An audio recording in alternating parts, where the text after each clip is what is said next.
Okay, we are live on YouTube. Kim, you can go ahead when you're ready. Sounds great. Again, thank you everybody for joining today. We are excited to have everyone here to learn about the upcoming and current open districts for the SPIF Fund.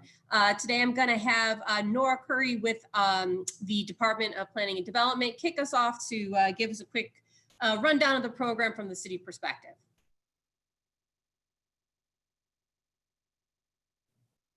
Thank you, Kimberly. I will be short in my introduction so we can get right down to business with Sylvia, but my name is Nora Curry. I'm the SPIF Program Director for the City of Chicago Department of Planning and Development. We're excited to have you with us today so we can tell you the details about the Small Business Improvement Fund, the SPIF program. The program is funded by the Tax Increment Financing Program, which Sylvia will tell you all about, and it's one of our great business retention programs. We're eager to get it out into the field to help you with retaining your business and helping new small businesses succeed in the city of Chicago. We're looking primarily on the west side today and an area of investment, a particular investment for the city of Chicago. And thanks for attending. I'm going to stop talking and we're going to let Sylvia get right down to business. Thanks. And I'm going to turn it over to you, Sylvia.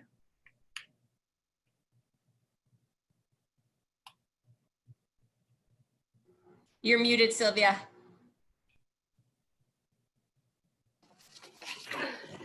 Sorry, everyone. Thank you for that introduction, Nora.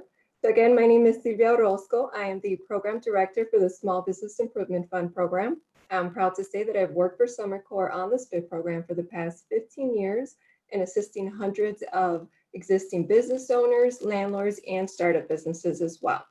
Summer Corps is a not-for-profit small business lender. We offer SBA 504 loans.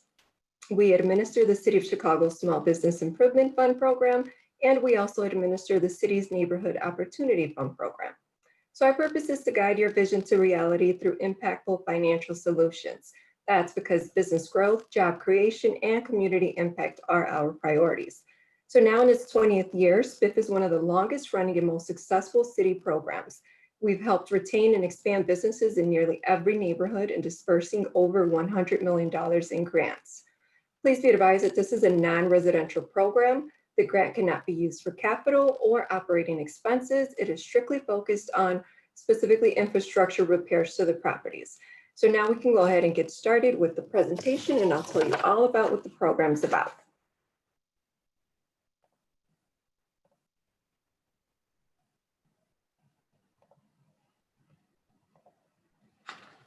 Okay, so our presentation today will focus on what is TIF, what is SPIF, who is eligible, what are the eligible expenses, what's the application process, what are the requirements and restrictions, and what's the payment process. What is tax increment financing? So tax increment financing is a special funding tool that's used by the City of Chicago to promote public and private investments across the city. The funds are used to build and repair roads, infrastructure, clean polluted land, and put vacant properties back to productive use, usually in conjunction with private development projects such as SPIF.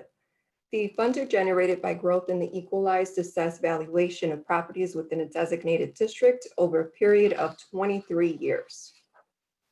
What does it do? The funding levels for specific projects are coordinated with area plans and goals. When an area is declared a TIF district, the amount of the property tax the area generates is set as a based equalized assessed valuation amount. So as the property values increase, all property tax growth above that amount can be used to fund redevelopment projects within the district. So it is a long-term investment of 23 years. It funds improvement projects and development such as business retention and attraction, public works projects, the SPIF program, and TIF works. Here's the city map, specifically focusing on the SPIF districts that will be open in October.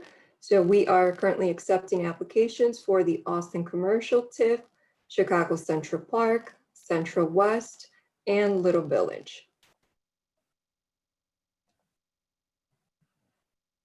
If you're not sure whether or not your property falls within an eligible TIF district, you can visit our website at summercore.com/SPIF to see if your property is in a specific TIF district. So once you get to our website, you can click on the link, Am I in a SPIF district?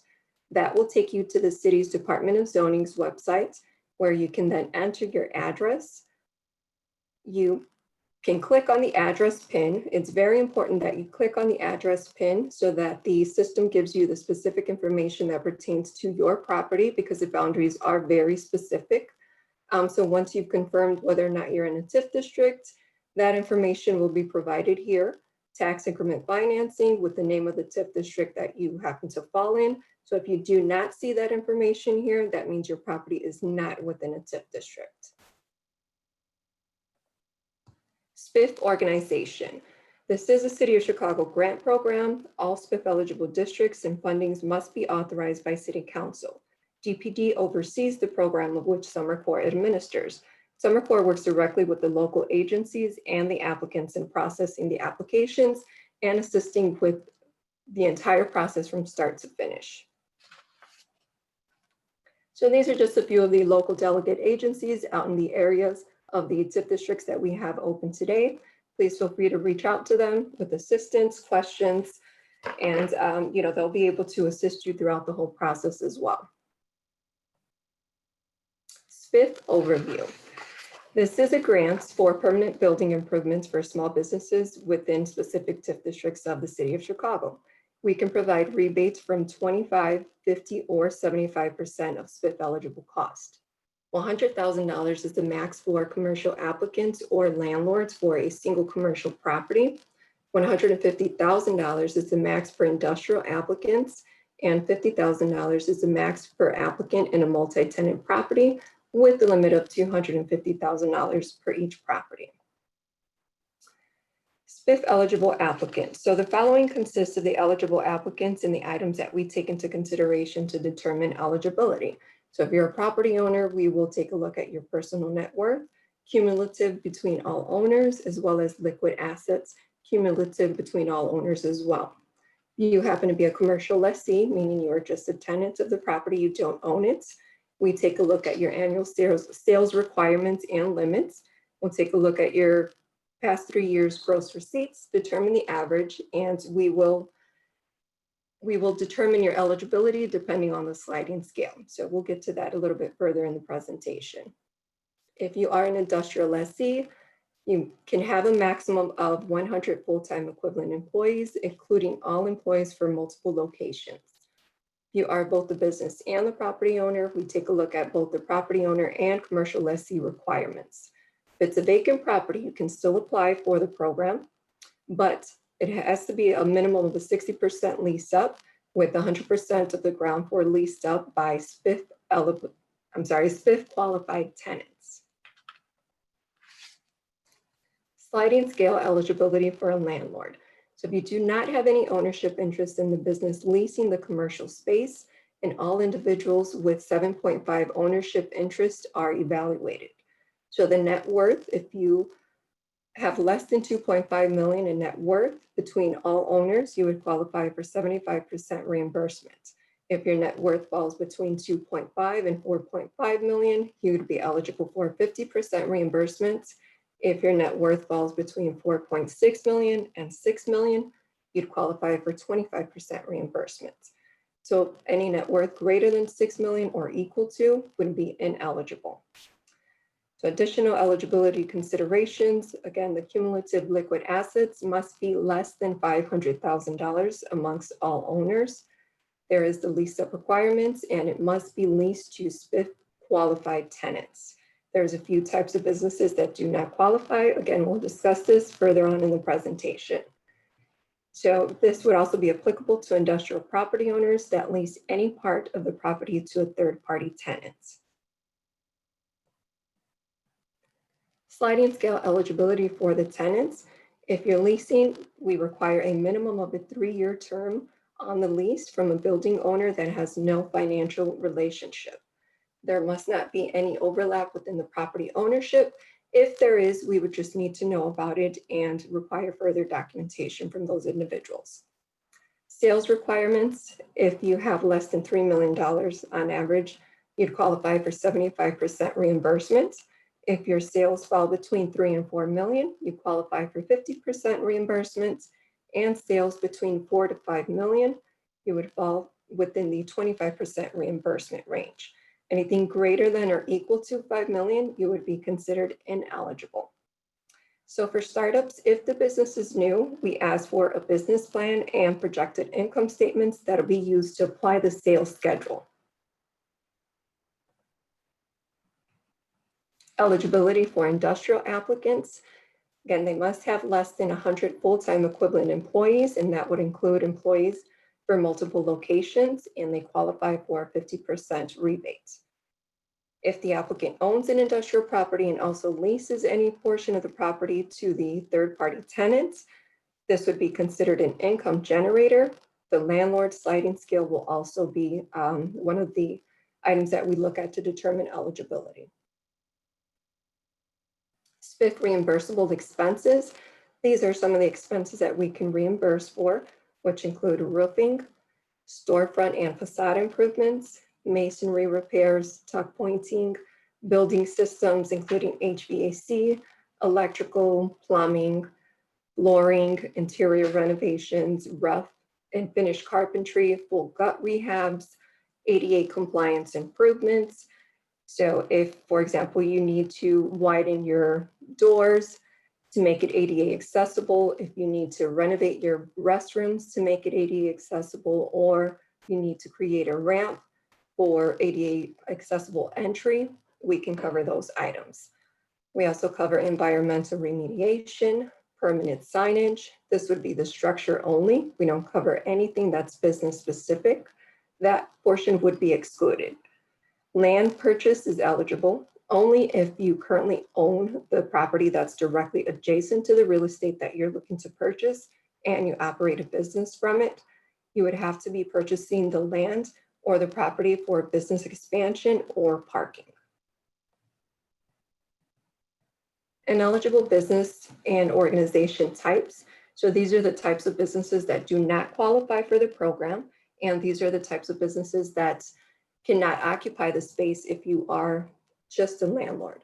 So national chains, food, bank branches, currency exchange, payday loan stores, places of worship, liquor stores, bars, startup banquet halls, astrologies, palm readers, hotels and motels, home-based businesses, trailer storage, junkyards, and similar uses. These are ineligible businesses, and they are also ineligible as a tenant as well. These are some of the non-reimbursable expenses that we cannot cover. We do not cover any new construction, any additions or expansions, or anything going from the ground up. We do not cover any serious or chronic building code violations that have been recorded through the Cook County Circuit Court. We don't cover small projects such as cosmetic upgrades, minor repairs, or standalone projects. You simply just want a new look, just new carpet, new painting. It's too small of a project, so we'll let you guys take care of that. Equipment-related expenses, personal property, impermanence, elements, including computers, phones, kitchen appliances, cash registers, furnitures, basically anything that can be easily extracted from the property will not be covered. We do not cover any parking lot improvements or landscaping, business-specific signage, as I mentioned. So for example, if you're looking to install a box lit sign, we can cover the box sign, we can cover the labor, but the plastic panel that will include the business-specific information on the sign itself, we would just extract those costs from the eligible cost. We do not cover any perimeter security fencing or work on residential unit interiors. So we could do mixed-use buildings. We can only cover the renovations to the facade. We can't cover any residential windows or the interior of the residence as well. So here we have a sample project structure. So let's say you have a project that costs you $50,000. You're looking to do some masonry work, tuck pointing, and lintel replacement. your bid comes up to $30,000. And your roof replacement comes up to $20,000. So we understand that small business owners don't always have cash readily available, so the project can be completed in up to 3 phases. So if the masonry work is complete, you can submit payment documentation for a phase 1 disbursement. So if you qualify for 75% reimbursement with a $30,000 cost and eligible cost, you can receive a reimbursement of $22,500. So that reimbursement can go towards a $20,000 roofing project. So once all projects are complete, total reimbursement would be $37,500 on a $50,000 project. So the additional advantages, again, we can break it out in SPIF in various phases, up to 3 phases, and the SPIF funds can also be assigned to a lender. So if you do not have the money upfront available to you, you can ask for a loan. We will sign a bank assignment, assigning the proceeds of the grant directly to the lender. So once that grant is issued, we issue it directly to the bank, and that will pay off the portion of your loan, and you would then be responsible for the remaining balance. So these are a few recent projects. This one is in the Austin Commercial TIF District. This is Austin Child Care Providers Network. They did a full gut rehab renovation here. This one is at 5701 West Division Street. In the Central West TIF District, we have Miller Chicago LLC at 34 South Ashland Avenue. They built out a kitchenette area for their employees and for their visitors as well, amongst other projects that they had completed there. So this one is in the Chicago and Central Park TIF District. This is Inspiration Corporation. So they had their new epoxy floor completed here, along with roofing renovations and a few other projects also. This one is in the Little Village TIF District. This is Modern Process Equipment at 3125 South Collin Avenue. They did extensive work on this property here, as you can see. This beautiful new facade. They did masonry work, new windows. They basically sandblasted the paint that was on it prior to this, and they built it out. It was basically a warehouse, and they converted it into office space. SPIF exterior work requirements. So we do have a requirement for exterior work. So for any commercial grantee that's receiving over $25,000 in funding, we ask that at least 10% of the grant funding must be put towards an exterior improvement to beautify the property. So this can include masonry repairs, storefront improvements, signage, awnings, things of that nature, just to beautify the property itself. Can possibly get a waiver if the exterior was recently updated and or if no exterior work is needed. And if the interior work is substantial, if you're doing a full gut rehab, full building systems, concrete, structural work, it's a big project and the exterior doesn't need any work, we can possibly provide a waiver. Going green with SPIF.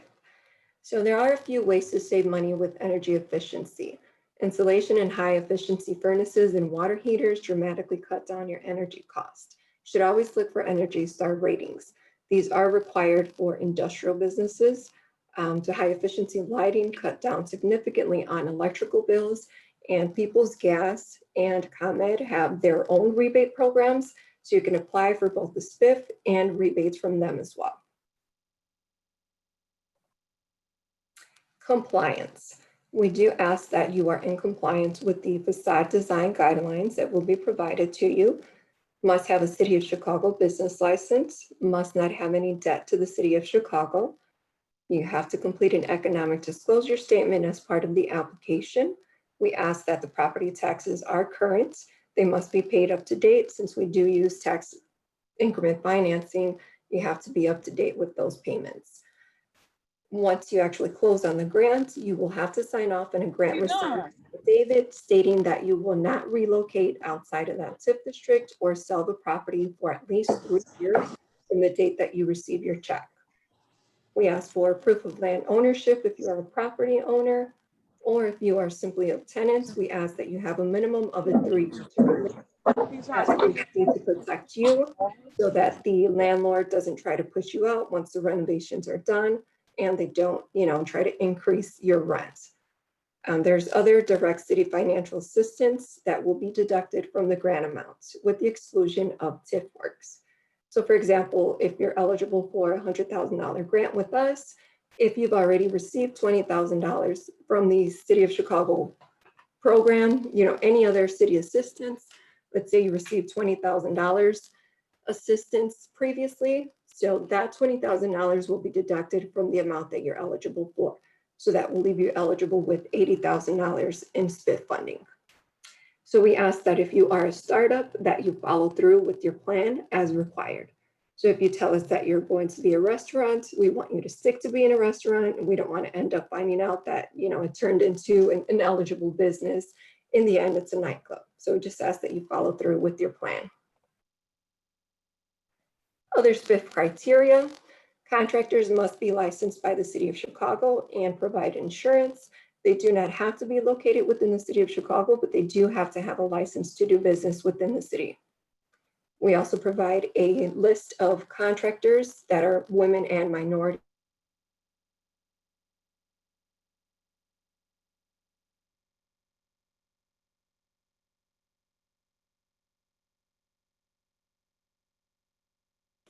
Okay, about the payment process. So once this project is complete, we ask for proof of payments. We would ask for copies of your invoices, canceled checks, final waivers of lien. We do site visits before the construction starts and after for verification. And we also ask for copies of your building permits. So once we have all that information in, we also do scofflaw checks to make sure that there's no debt to the city. If something happens to be in your system, in the city system, that needs to be paid off, we'll give you a chance to take care of that. So once everything is sent over, it takes 3 to 5 weeks for processing. SPIF timeline, there's 3 stages here. So we're currently accepting applications for the Austin Commercial TIF, Central West TIF, Chicago Central Park, and Little Village TIF District. So we are accepting applications now through October 30th at 5 p.m. So once we actually start, once we actually stop accepting the applications, we'll determine if there needs to be a lottery done or not. So a lottery is only conducted if there's more funding requested than what we have available. So if that lottery needs to be conducted, we'll notify the applicants. We will invite them to the lottery. We have a process where we assign every application a number, pull it out of the fishbowl, and we start to process the applications in the order that they're selected. So once we don't have any funding, someone can either be partially funded or the other applications are placed on the wait list.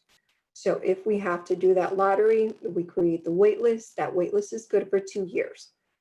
So if we get additional funding within those 2 years, it'll be allocated accordingly in the order that the applications were drawn in the lottery.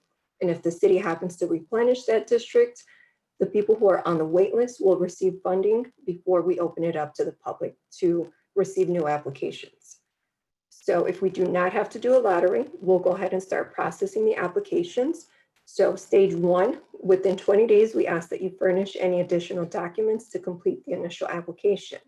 Stage 2 would be where we provide 120 days for the construction planning and cost estimate submittal. So please note that stage 1 and 2 must be completed before approval of the grant funds can be considered. So there is an application review process. So once the conditional commitment letter is issued, once the project is approved, the conditional commitment letter will be issued. So that will move you into stage 3. So once you're in stage 3, you'd have 120 days to submit your proof of financing. This can include your bank statements showing available balance or a commitment letter from the bank stating that you have been approved for a certain amount of funding. So then you'd have 300 days to fully complete your construction.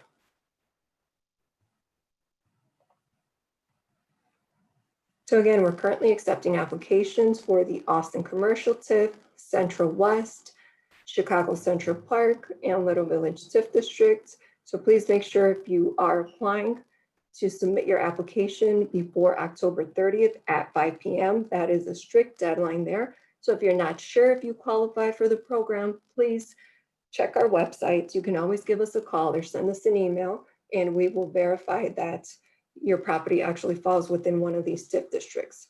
So if it doesn't fall within a specific TIF district that's open at the moment, it may fall within another district that we cover.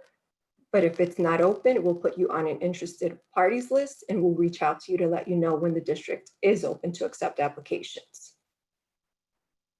So you can submit an application via email at spiff@summercorps.com. They can also be sent via fax, UPS, FedEx, United States Postal Service. You can send it through the mail, but please make sure that we get it before October 30th at 5 p.m. So these are the on-deck districts to be open in November. So we will begin accepting applications on Monday, November 2nd. These are the districts that are opening in November, which include 47th and State, 119th and Halsted, Bronzeville, and Tooele Western. So we will not begin accepting applications until November 2nd. So please, if you are within one of these areas, please hold off until November 2nd to submit your application then. And that completes our presentation for today. So here we have contact info for myself. I do speak Spanish, so if you or someone you know speaks Spanish, please have them contact me. I know sometimes it's a lot easier to deal with someone who speaks Spanish. They just feel more comfortable with that. Savannah Allen on our team at Summer Corps, Anastasia Williams from Summer Corps, Nora with the Department of Planning and Development, and Kim Brisky from Summer Corps. So a copy of the presentation and a link to the video will be emailed to all attendees. So thank you very much for your time today, and we can go ahead and get started with any questions. Awesome. Thanks so much, Sylvia. First, I just want to remind everybody again today that if you have any questions about the SPIF program, please use the Q&A box at the bottom of your screen. You can submit them there and I'll read them off as we go. Additionally, Summer Corps, as we operate as the administrator of the SPIF program, we encourage you to visit the website, which is SummerCorps, SOMERCOR.com/SPIF. This is where you're going to find a link to the application, a link to take you to see if you are in an eligible SPIF district, to see what districts are open, to see the lottery results. These are all of the opportunities that you can view on the actual website. You can also there sign up for the SPIFgram. The SPIFgram is a monthly email that comes out from Summer Corps on behalf of DPD.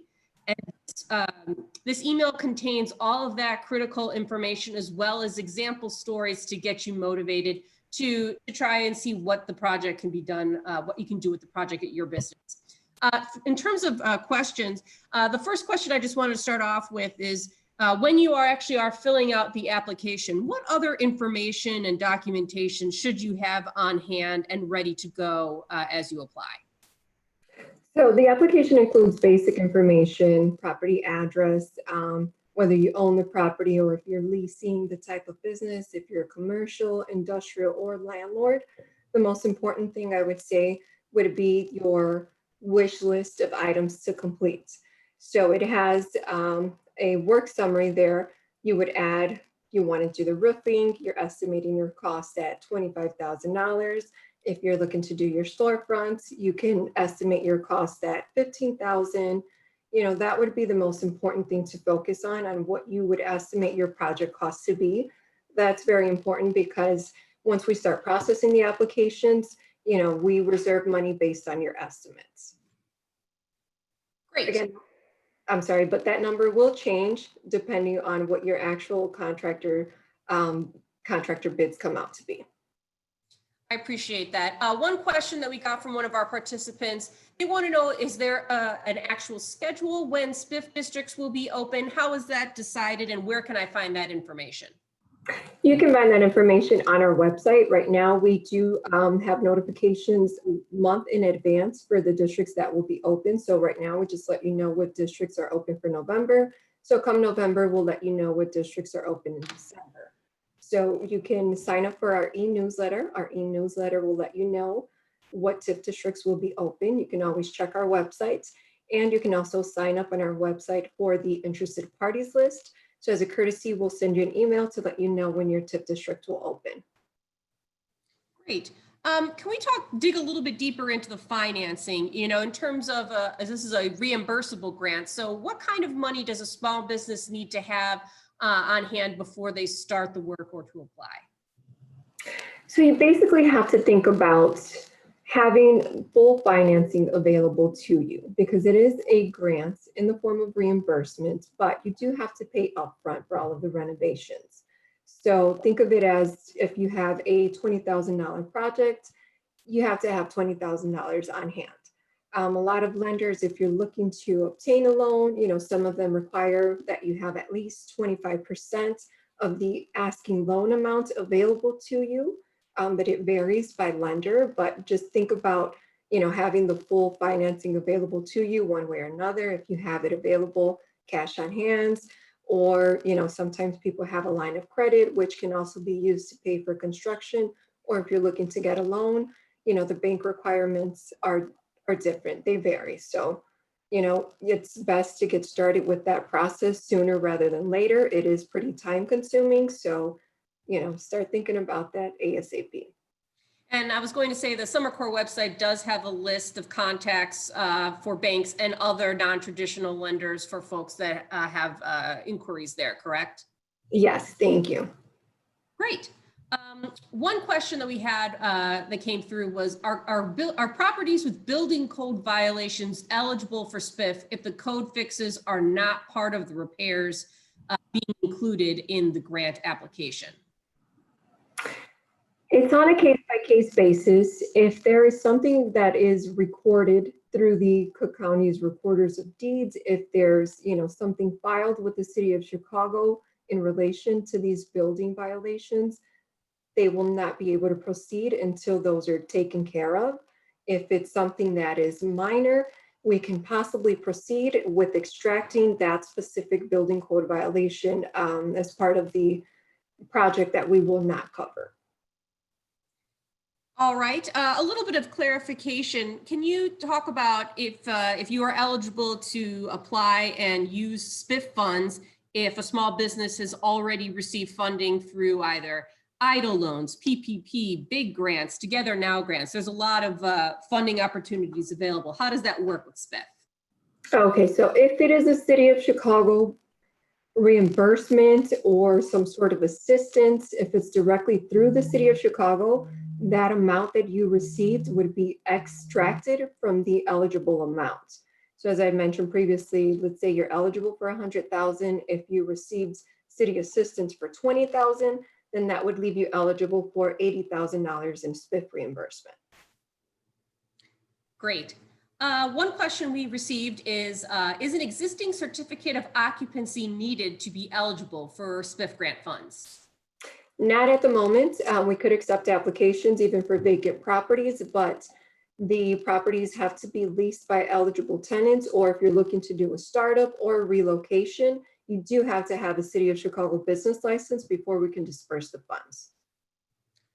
Great. Another question, this may be something more for a borrower to answer, but do you have any insight if perhaps like a SPIF letter of a letter saying that you are potentially a SPIF award grantee, could that be used as part of a borrower's equity requirement if they're looking to get an actual loan to do the project? I'm sorry, Kim. I lost you there for a few seconds. Please repeat that question. Sure. The question was if a promissory letter from the City of Chicago saying that you were accepted as a SPIF grantee, can that be used, do you think, for a borrower's equity requirement? That might be a better question for a bank, but I just didn't know if you had any insight on that. Yeah, you know what? A lot of the times once the applicants actually receive their approval letter, which we refer as the conditional commitment letter, they use that sort of as collateral with the banks to say, we're getting this money. Once we actually complete it, can you let us borrow it? That definitely helps with the banks lending the funding.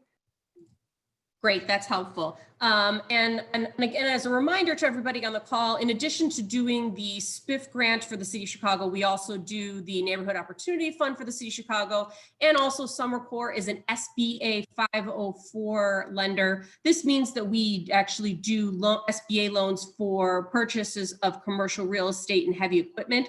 So if you have additional questions about that, feel free to drop your email in the chat or connect with one of us, and we'll make sure to connect you with one of our loan officers. Another question we had here was, can I submit a completed or in-process project for reimbursement? Completed projects, no. We do not cover anything that's already been fully completed and paid for. If you are currently under construction, there is a chance that we could still assist you, but it all varies on the specific case.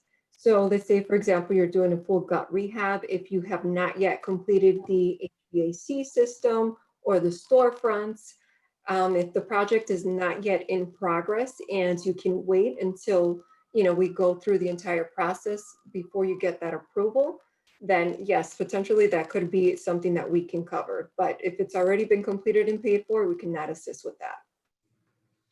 Great. I think that's all the questions that I have right now in our queue. I wanted to open it back up to Savannah Ellen on our team, as well as Nora. Do you have anything else to add?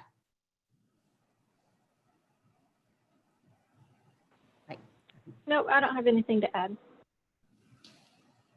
Great.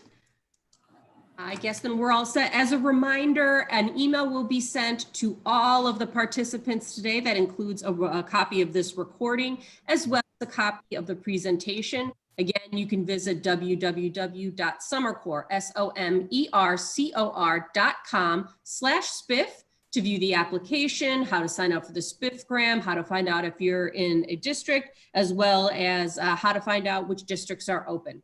We appreciate questions at any time. Sylvia. All right, thank you guys.